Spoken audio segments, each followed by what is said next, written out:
Hi there, John. Good to see you tonight. What can you say of the evidence cited in the report? Do you think it proves Iran is on its way to nuclear weapons?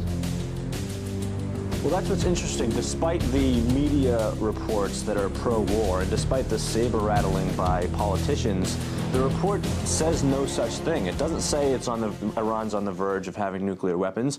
It doesn't even say Iran is nuclear capable.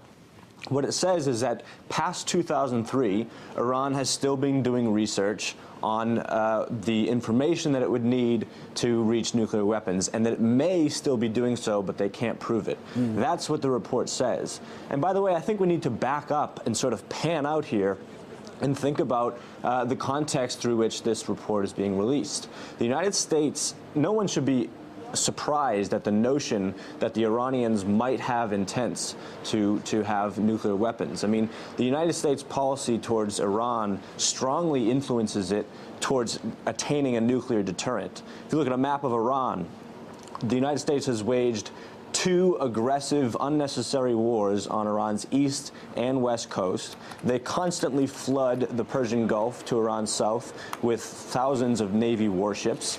They fund with money and weapons, dozens of client states around Tehran.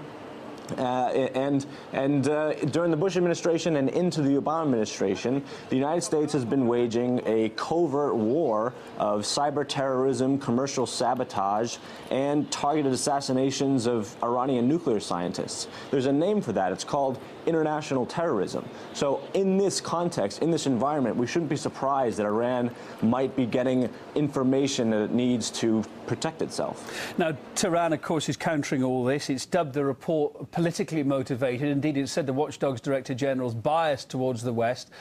Do they have a point, do you think? Absolutely.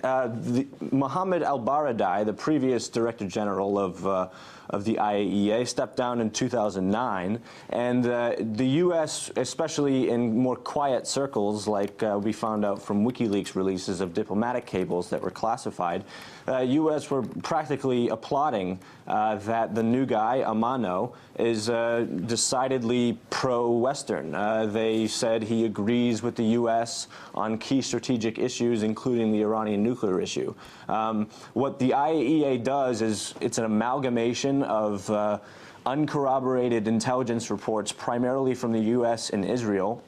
And the fact that the IAEA would collect these together and publicize them in order to sort of, rally against Iran is just, it's unfortunate. Analysts saying the West just wants a pretext to isolate or attack Iran, and comparisons with Iraq, of course, then can help spring to mind. Do you think the situation could eventually go as far as what happened in Iraq? It's possible, but I think also if we look at what's going on, in fact, intelligence community in Israel and the United States and even the Pentagon is pretty strongly against going to war against Iraq. It's only the psychotic, warmongering politicians in both countries, like Benjamin Netanyahu and many in the Obama administration, and most leaders of Congress. They're the only ones that are really doing the saber rattling. They're the only ones that actually are calling for, or at least implying that we ought to have a military strike.